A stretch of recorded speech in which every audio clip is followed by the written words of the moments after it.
ओम नमो भगवते वासुदेवाय। ओम नमो भगवते वासुदेवाय। ओम नमो भगवते वासुदेवाय।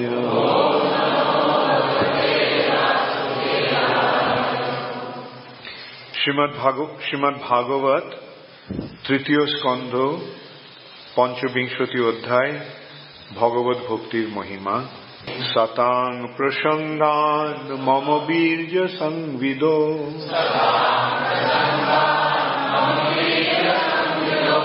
भवन्ति हृत्कर्ण रसायना कथा तज्जोषनादाशु अपवर्गवत्मनि श्रद्धारतिर्भक्तिरनुक्रमिष्यति।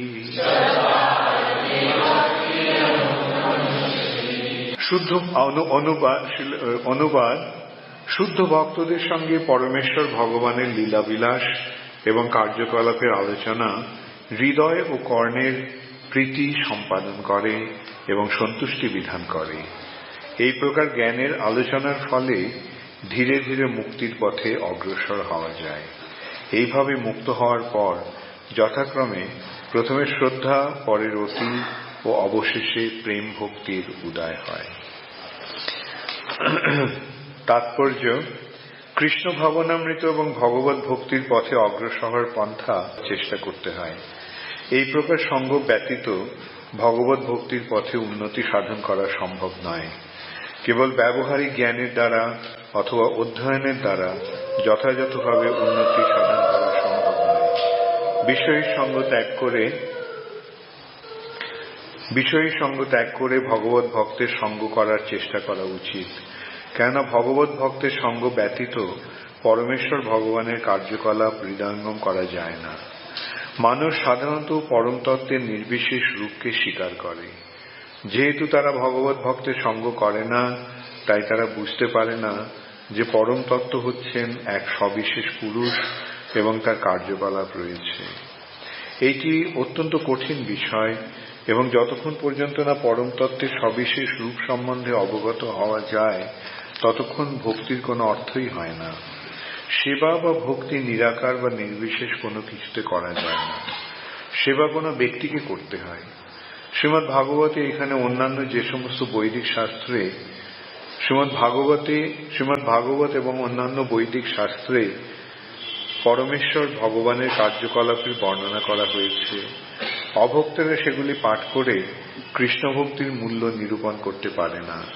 তারা মনে করে যে এই সমস্ত কার্যকলাপের বর্ণনা কতগুলি মন গড়া গল্প কথা।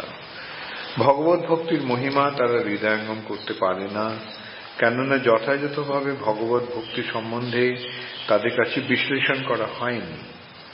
পরমেশ্বর ভগবানের সবিশেষ কার্যকলাপ হৃদয়ঙ্গম করতে হলে তাকে ভগবত ভক্তের সঙ্গ করার চেষ্টা করতে হয় এবং এই সঙ্গ প্রভাবে যখন ভগবানের অপ্রাকৃত কার্যকলাপের সম্বন্ধে মনন হয় তখন ও হৃদয়ঙ্গম করার চেষ্টা করা হয়, তখন তার কাছে মুক্তির দ্বার খুলে যায় এবং তিনি মুক্ত হন।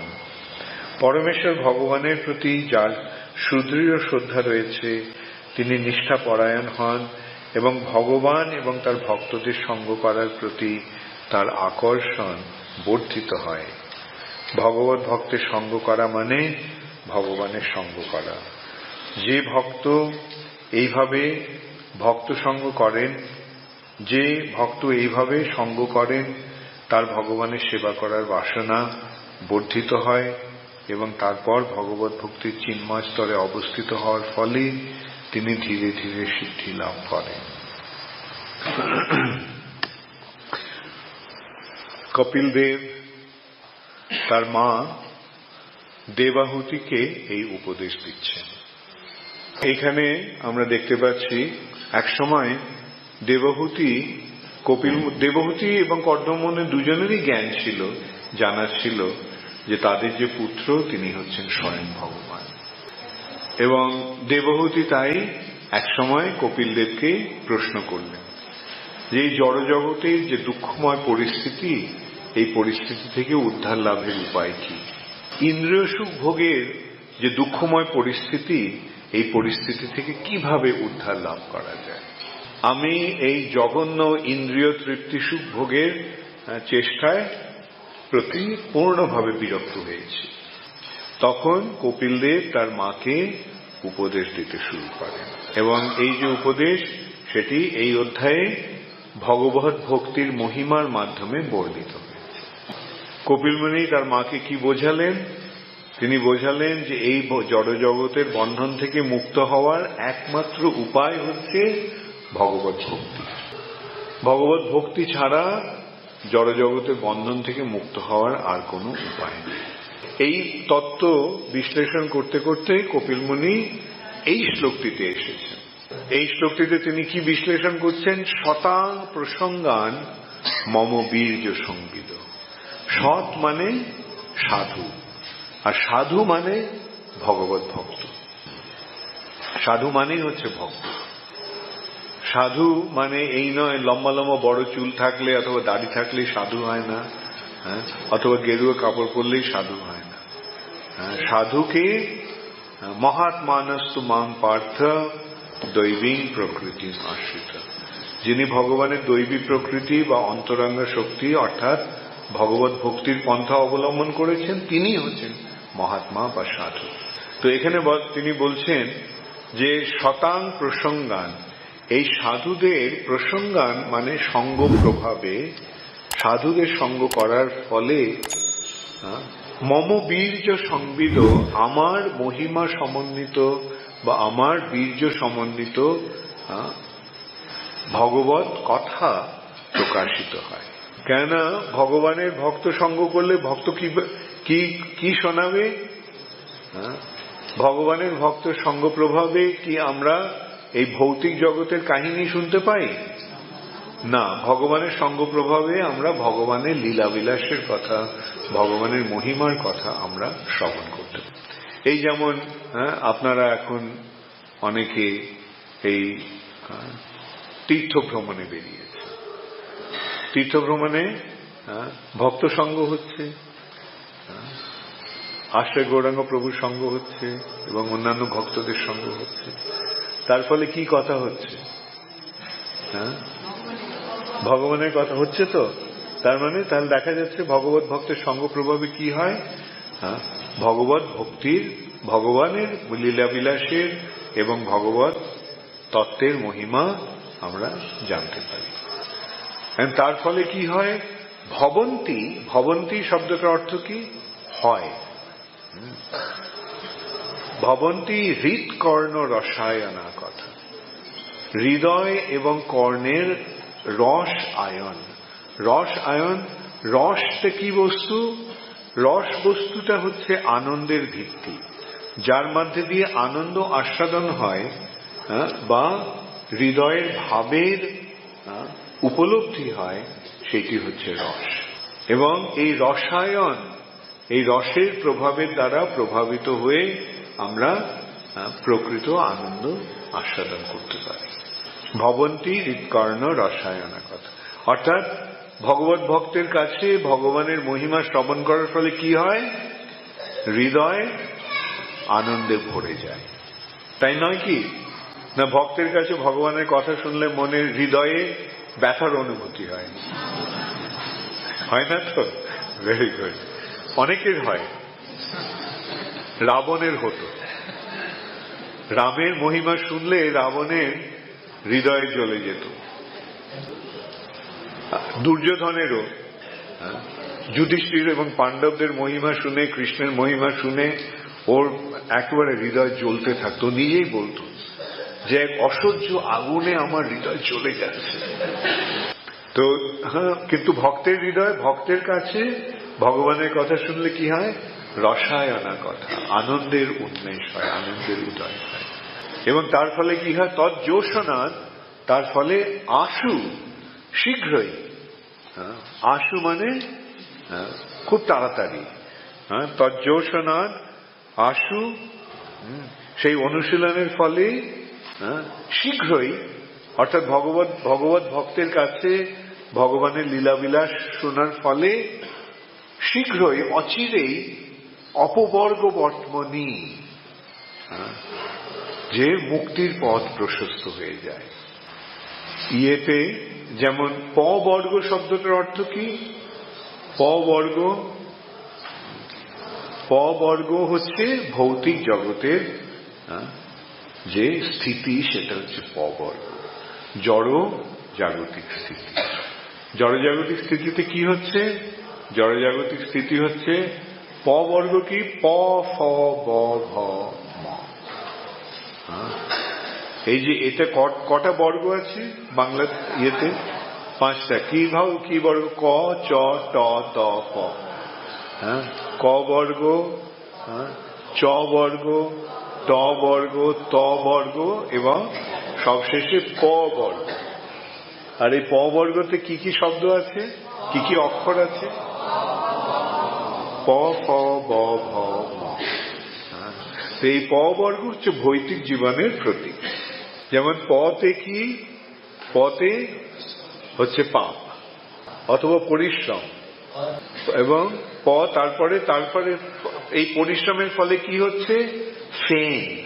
যেমন মুখে ফেনা উঠে যাচ্ছে, কাজ করতে করতে, খাটতে পরিশ্রম করতে এই জড়জগতের সঙ্গে বোঝাপড়া করতে গিয়ে, পরিশ্রম করতে মুখে ফেনা উঠে যায়।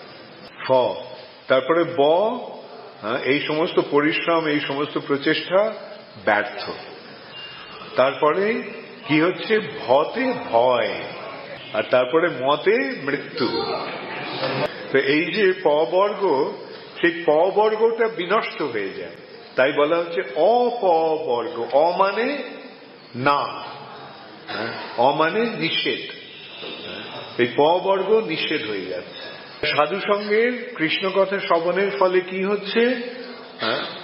তজ্জোষণাদ আশু অপবর্গ বর্তমনি, পবর্গ নিরস্ত হয়ে যায়, অর্থাৎ ভৌতিক জগতের বন্ধন থেকে আমরা মুক্ত হয়ে যাই, এবং তার ফলে তখন শ্রদ্ধা রতির ভক্তি অনুক্রমিষ্যতি।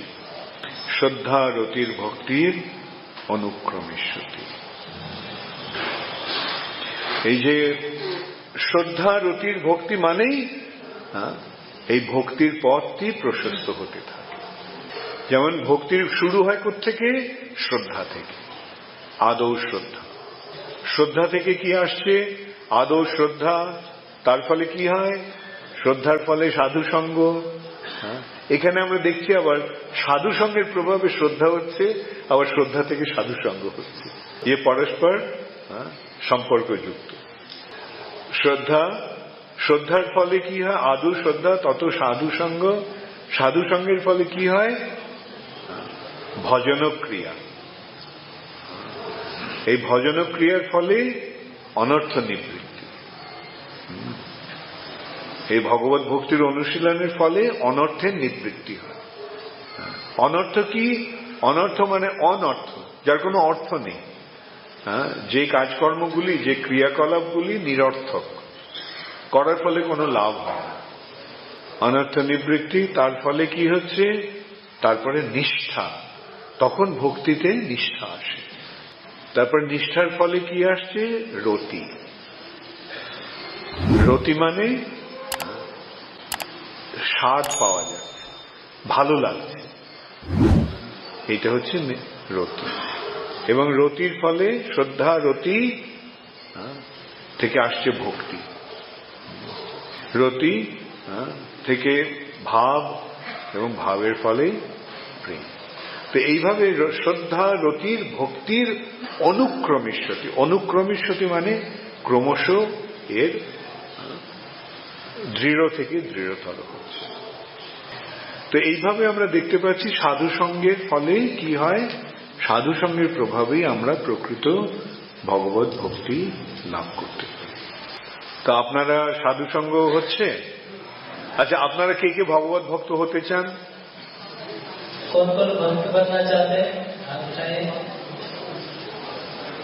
Very good. হ্যাঁ, তো ভগবত ভক্ত হতে হলে কি করতে হবে? তাহলে সাধু সঙ্গ করতে হবে। সাধু সঙ্গ, সাধু সঙ্গ, সাধু সর্বশাস্ত্রে কয় লবমাত্র সাধু সঙ্গে সর্বসিদ্ধি হয়। লবমাত্র সাধু সঙ্গে। লবটা কতক্ষণ? 1 সেকেন্ডের 11 ভাগের 1 ভাগ হচ্ছে লব। তো এইটুকু অল্প সময়ের জন্য ভগবত ভক্তের সঙ্গ প্রভাবে আমরা ভগবত ভক্তি লাভ করতে পারি, সর্বসিদ্ধি হয়। এই যে ভক্তির পথ আমরা অবলম্বন করতে চাইছি সেটা সর্বতোভাবে সিদ্ধ হবে। ততএব এই যে সাধু সঙ্গের সুযোগ আপনারা ইসকনের মাধ্যমে পাচ্ছেন, সেটি যথার্থ সদ্ব্যবহার করুন। ইসকন মানেই হচ্ছে আন্তর্জাতিক ভগবত ভক্তের সঙ্গ। আপনি যে পৃথিবী যেখানেই যাবেন দেখবেন সেখানে ইসকন আছে, আর যেখানে ইসকন আছে সেখানে কি আছে? ভগবানের ভক্তরা আছে।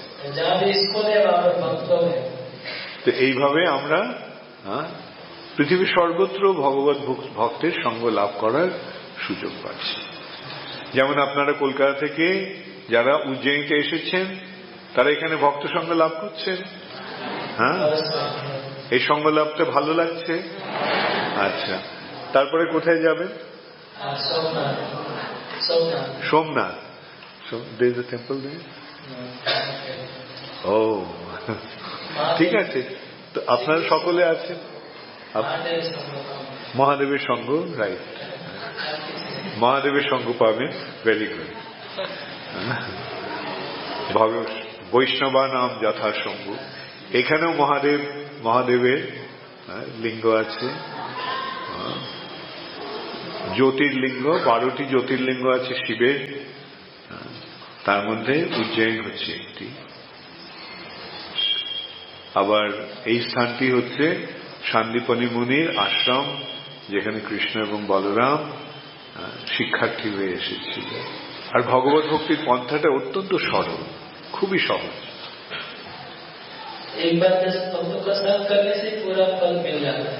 ভক্তের সঙ্গ প্রভাবে কি হবে?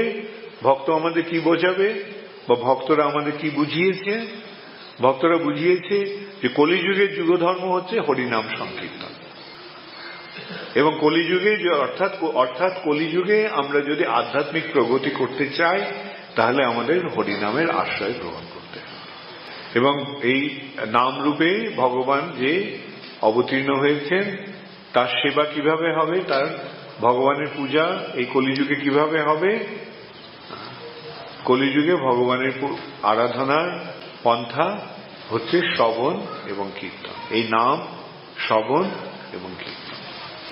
এবং এই শ্রবণের কীর্তনের ফলে কি হবে? ঈষৎ বিকশী পুনঃ দেখায় নিজ রূপগুণ। এই যে হরিনাম, নামের প্রেমের কলিকা নাম, অদ্ভুত রসের ধাম। এই যে হরিনাম, এটা হচ্ছে কৃষ্ণ প্রেমের কলি। আচ্ছা, এই কলি ঈষৎ বিকশী। কলি থেকে কি হয়? আস্তে আস্তে ফুল ফোটে। তো ফুল ফোটার ওই ঈশ্বর অল্প একটুখানি খুলেই তখন কি করছে? কলিটা কি করছে? আমাদের কৃষ্ণের নাম, কৃষ্ণ নাম আমাদের এই নাম রূপে যে কৃষ্ণের প্রেমের কলিকা, তার থেকে কৃষ্ণের রূপ এবং কৃষ্ণের গুণ প্রকাশিত হবে। ঈষৎ বিকশী পুনঃ দেখায় নিজ রূপগুণ, এবং আর পূর্ণ বিকশিত হইয়া ব্রজে মরে যায় লইয়া। এই যে নাম রূপ যে কলি, সেটা যখন পূর্ণরূপে বিকশিত হবে তখন সে কি করবে? আমাকে বৃন্দাবনে নিয়ে যাবে আমাদের, মানে এবং সেখানে গোলক বৃন্দাবনে সেখানে কৃষ্ণ পাশে রাখে গিয়া আমাদের স্বরূপ প্রদান করে শ্রীকৃষ্ণের সেবায় বা কৃষ্ণের পার্ষদ রূপে আমাদের ওখানে নিয়ে যাবে। তাহলে দেখুন, এই নামের মধ্যে সবকিছু রয়েছে। তাহলে ইসকনে এলে আমরা কি জানতে পারছি? ইসকনে এলে আমরা এই শিক্ষা পাচ্ছি যে নামাশ্রয় করি যতনে তুমি থাকো হো আপন কাজে। নাম আশ্রয় করে তুমি সযতনে নিজের কাজ নিয়ে থাকো। ইসকন ছাড়া কোথাও এই শিক্ষা পাওয়া যাচ্ছে? ইসকনে আসার ফলে হয়তো অন্যান্য যে সংস্থা আছে তাদের সঙ্গে যোগসাযোগ হচ্ছে, কিন্তু প্রথমে আমরা ইসকনের মাধ্যমেই এই তত্ত্বতে জানতে পারছি। ইসকন ছাড়া, ইসকনে না হলে আপনারা কি করতেন? আপনারা এই উজ্জয়িনীতে আসতেন না কলকাতায় দুর্গাপূজা করতেন? সব ওই দুর্গাপূজা কালী পূজা নিয়ে মেতে থাকে। দুর্গাপূজার পরে লক্ষ্মী পূজা, দুর্গাপূজা, লক্ষ্মী পূজা, কালী পূজা। কিন্তু ইসকনে আসার ফলে কি হয়েছে? ইসকনে আসার ফলে আমরা জানতে পেরেছি দেবতা আর ভগবানের মধ্যে পার্থক্য কি। এই যে দেব দেবী, এরা কারা? দেব দেবীরা হচ্ছে এই ব্রহ্মাণ্ডের বিভিন্ন বিভিন্ন বিভাগীয় অধিকর্তা, কর্তা এবং কর্ত্রী। যেমন ইন্দ্রদেব, ইন্দ্র দেব, দেবতা। হ্যাঁ, ওর কাজটা কি? ইন্দ্র হচ্ছে বৃষ্টির দেবতা। অগ্নিদেব আগুনের দেবতা। বরুণ দেব জলের দেবতা। অর্থাৎ এই যে আগুন, বৃষ্টি, জল ইত্যাদি বিভাগ রয়েছে, সেগুলির অধ্যক্ষতা করছেন এই সমস্ত দেবদেবীরা। এরকম বিভিন্ন বিভাগ রয়েছে, যেমন জলের বিভাগ। তারপরে আর কি বিভাগ আছে আপনারা মনে করতে পারেন? শিক্ষা বিভাগ। শিক্ষা বিভাগের অধ্যক্ষকে সরস্বতী। তারপরে অর্থ বিভাগ, তার ইয়েকে লক্ষ্মী। হ্যাঁ, বিশ্বকর্মা। ইঞ্জিনিয়ারিং ডিপার্টমেন্টের অধিকর্তা বিশ্বকর্মা। তো এরা হচ্ছে দেব দেবী। কিন্তু ভগবানকে,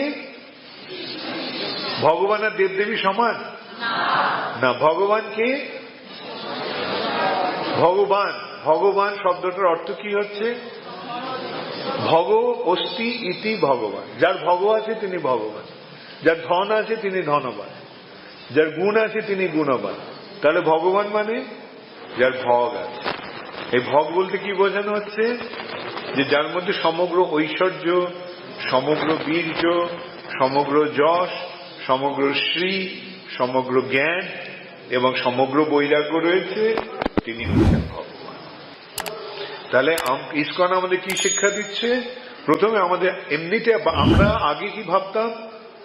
দুর্গা, কালী, সরস্বতী, কৃষ্ণ, রাম এসব এক। এইভাবে আমরা সব একাকার করে দিয়েছিলাম। কিন্তু এখন আমরা জানতে পারছি কি দেবদেবী কারা আর ভগবান কি। একলে ঈশ্বর কৃষ্ণ আর সব কৃত্য।